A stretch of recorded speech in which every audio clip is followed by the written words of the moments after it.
Hello students, today's topic is production of X-ray. First the history.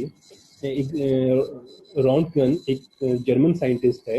इन 8 नवंबर 1995 में वो अपनी lab में काम कर रहे थे एक्सरे जनरेटर पे, और उन्होंने देखा कि कुछ हमारा फ्लोरिसेंट प्रोड्यूस हो रहा है, कुछ रेज जो हैं, कुछ फ्लोरिसेंट मटेरियल प्रोड्यूस हुआ। उनको उन्होंने बोल दिया, क्योंकि उस टाइम वो अननोन थी तो उनका नाम उन्होंने एक्सरे रखा। अननोन रेज थी तो इसलिए उनका नाम उन्होंने एक्सरे रखा। इन 1901 दिस रॉन्टगन जो साइंटिस्ट थे, जर्मन साइंटिस्ट, उन्हें 1901 में नोबेल प्राइज भी मिला। रॉन्टगन जो थे वो एक कैथोड रे जनरेटर पे काम कर रहे थे। जब उन्होंने उस जनरेटर में देखा, उन्होंने जो जनरेटर में वैक्यूम क्रिएट किया और मींस जो एयर है उस ट्यूब की, उस ट्यूब की एयर को रिमूव किया और उस एयर की जगह पे उन्होंने एक गैस फिल करी। गैस फिल करने के बाद उन्होंने वहां पे जब उसमें high electric voltage current pass किया तो कुछ फ्लोरिसेंट प्रोड्यूस हुई। दिस आर नोन एज, उनका जो फ्लोरिसेंट प्रोड्यूस हुई उनको उन्होंने, क्योंकि वो अननोन थी इसलिए उसका नाम उन्होंने रखा एक्सरे।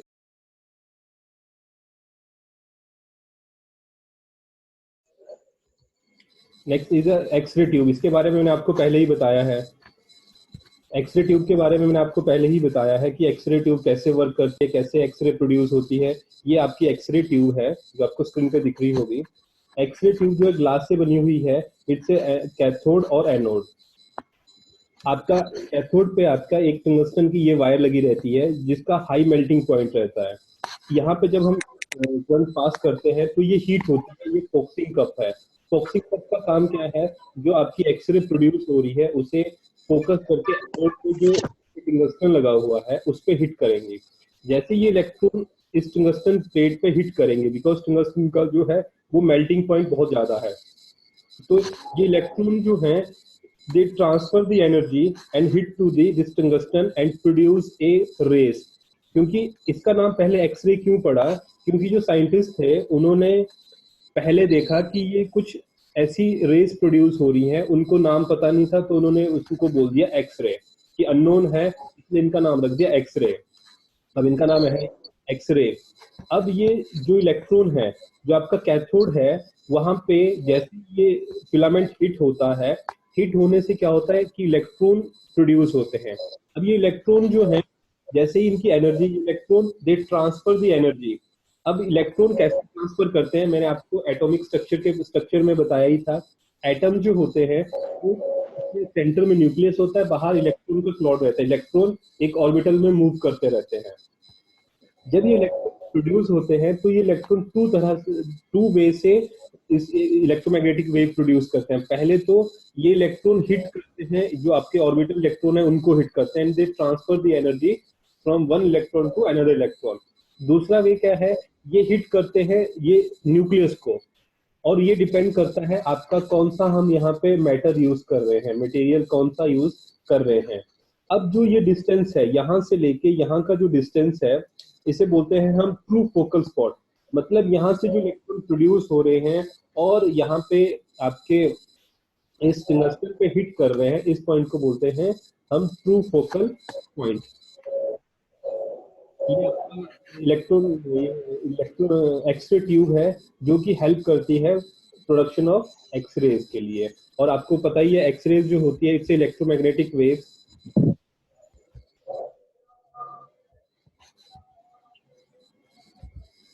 ये पार्ट है इसके। जैसे कैथोड रे पे टंगस्टन फिलामेंट रहती है, ये यहाँ पे टंगस्टन फिलामेंट है, इसका नाम है फोकसिंग कप, जो कि फोकस करता है इलेक्ट्रॉन को, फोकस करता है वो जाके सीधे आपके एनोड पे करे। टंगस्टन है, जो टंगस्टन हम यूज करते हैं वो क्यों करते हैं? बिकॉज इसका पहला तो हाई मेल्टिंग पॉइंट होता है। अगर हम ज्यादा हीट करें तो ये मेल्ट ना करे, इसका ज्यादा हाई मेल्टिंग पॉइंट है। ये थिन वायर होती है और स्ट्रांग होती है। इसकी लेस टेंडेंसी टू वेपोराइज होता है, वेपोराइज जल्दी ये मेल्ट नहीं करेंगे, वेपोराइज नहीं होंगे। और ये जो होते हैं लॉन्ग लाइफ रहते हैं, मतलब इनकी जो ड्यूरेबिलिटी है वो ज्यादा है। जब आपके इलेक्ट्रॉन जो होते हैं ये हिट करते हैं, मैंने आपको यहाँ बताया ही, जो इलेक्ट्रॉन जो है वो जब एटम पे हिट करते हैं तो एटम का सेंटर में न्यूक्लियस होगा, न्यूक्लियस के बाद इलेक्ट्रॉन एक ऑर्बिट में मूव कर रहे हैं। तो या तो ये इलेक्ट्रोमैग्नेटिक वेव प्रोड्यूस कैसे हो रही है, ये electron they transfer the energy, जैसे ही वो बम्बार्ड करके हम हिट करते हैं एनोड पे, तो हिट करने से यहाँ पे एक इलेक्ट्रोमैग्नेटिक वेव प्रोड्यूस होती है, दूसरा यहाँ पे हीट भी प्रोड्यूस होती है। ये आगे जो स्लाइड्स हैं इनमें लिखा हुआ फोकसिंग कप का काम क्या है, कैसे इलेक्ट्रॉन को वे फोकस करते हैं। एनोड पे जो आपका टंगस्टन है वो कैसे उसका हाई मेल्टिंग पॉइंट है, वो जो हीट प्रोड्यूस हो रही है उसमें भी रेजिस्टेंट है कि ज्यादा मेल्टिंग पॉइंट है तो मतलब ज्यादा हीट प्रोड्यूस होगी, तब भी वो उसे रेजिस्टेंट प्रोवाइड कर सकते हैं। अब जब हीट प्रोड्यूस हो रही है तो जी कॉपर एनोड, हम वहां पे कॉपर का भी कुछ ये लगाते हैं, copper anode for removing the heat from the target where it is cooled by the oil, water और एयर। ये फोकसिंग स्पॉट है जो मैंने आपको बताया कैथोड और एनोड से। अब जो एक्सरे जो है ये टू डिफरेंट मैकेनिज्म से प्रोड्यूस होती है। One is brain strain lung जो है, इसे रेडिएशन बोलते हैं, कैरेक्टरिस्टिक रेडिएशन बोलते हैं, टू वेज से है ये।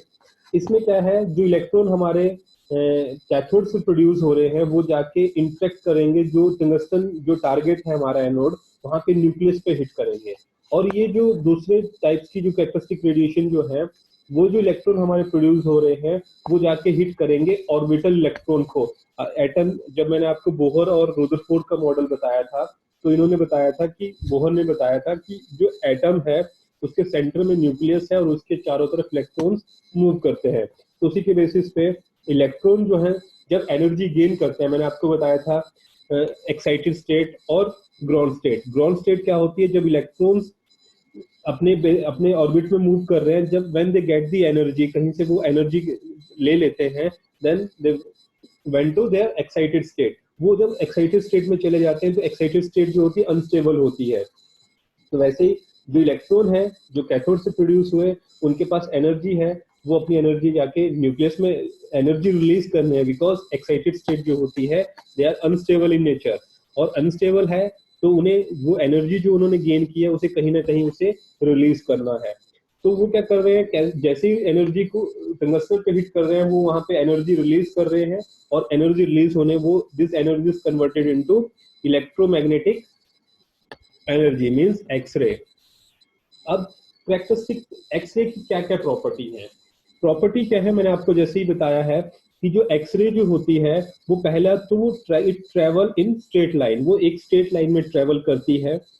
उसकी जो पेनिट्रेशन है, एक्सरे कैन पेनिट्रेट, वो किस किस में पेनिट्रेट कर सकती है, लिक्विड में पेनिट्रेट करती है, सॉलिड में करती है, एक्सरे में गैसेस फॉर्म में भी पेनिट्रेट करती है। एक्सरे जो होती है वो एब्जॉर्ब करते हैं मैटर में। मैटर जो है, जैसे हम बोन्स का अगर हमें कोई इमेज बनानी है तो बोन पे वो हिट करके उन्हें एब्जॉर्ब करके हमारी डिटेक्टर्स लगे रहते हैं उसे डिटेक्ट कर लेते हैं। अब जो है एक्सरे का हाई पेनिट्रेशन पावर होती है और ये स्ट्रेट लाइन में मूव करती है। दूसरा, इसकी स्पीड जो होती है ये कैसे लाइट की स्पीड से मूव करती है। अब मैंने आपको एक और बताया था कि बायोलॉजिकल प्रॉपर्टीज, मतलब एक्सरे जो है, अगर हम कोई पेशेंट है, अगर हम उसे एक्सरे का बम्बार्ड करते रहे, एक्सरे उसकी बॉडी पे लगातार हिट करते रहे तो क्या होगा। एक्सरे जो होती है इनकी पेनिट्रेशन पावर ज्यादा होती है, और ये हमारे जो सेल है, सेल के अंदर जो न्यूक्लियस में डीएनए है, जो जेनेटिक मटेरियल है, उसमें ये म्यूटेशन कर देती है। म्यूटेशन क्या है, सडन चेंज। जब आपके डीएनए में कोई सडन चेंज हो जाता है तो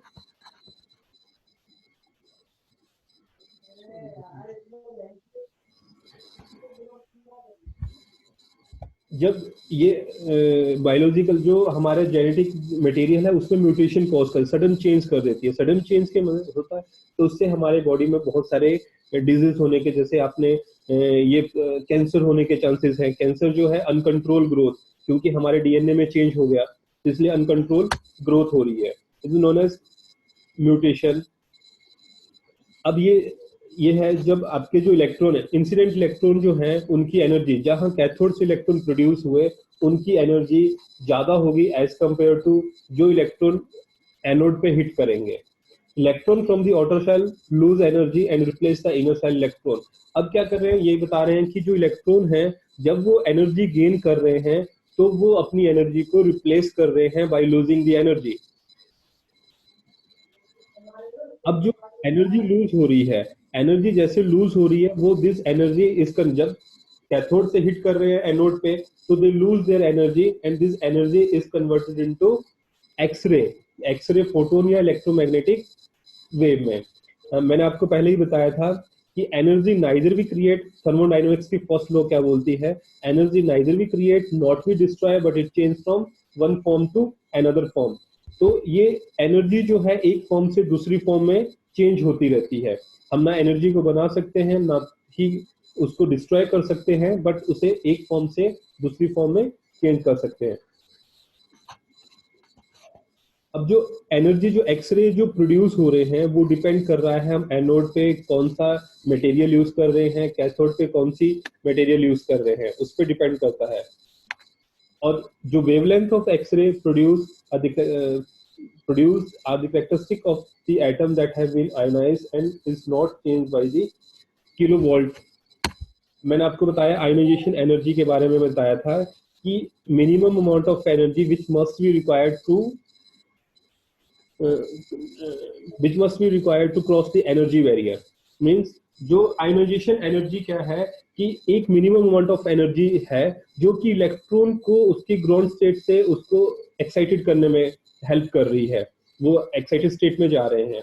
तो वैसे ही जो एक्सरे जो है वो कैसे प्रोड्यूस हो रही है, जैसे ही हम एनर्जी दे रहे हैं इलेक्ट्रॉन्स को, वो इलेक्ट्रॉन्स अपनी एनर्जी एक दूसरे को कोलिजन के थ्रू, एक इलेक्ट्रॉन अपनी एनर्जी दूसरे इलेक्ट्रॉन को ट्रांसफर कर रहा है, दूसरा तीसरे को, और वो एनर्जी कन्वर्ट हो रही है हमारी जिस इलेक्ट्रोमैग्नेटिक वेव में।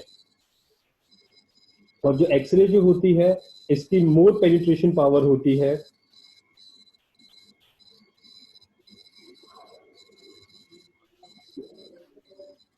एक्सरे जो होती है, एक्सरे जब भी हमारे पास जो हिट करती है सब्सटेंस को तो ये फ्लोरिसेंट, ये एक लाइट की फॉर्म में इमिट होती है।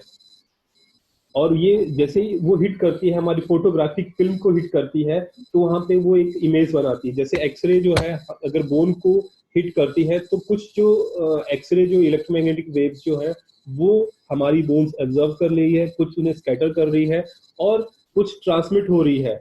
जो ट्रांसमिट हो रही है वो एक्सरे फिल्म पे हिट कर रही है और वहां पे हमारे जो जिसका भी हमें जो पिक्चर देखनी है, वो इमेज बनानी है, वो बन रही है।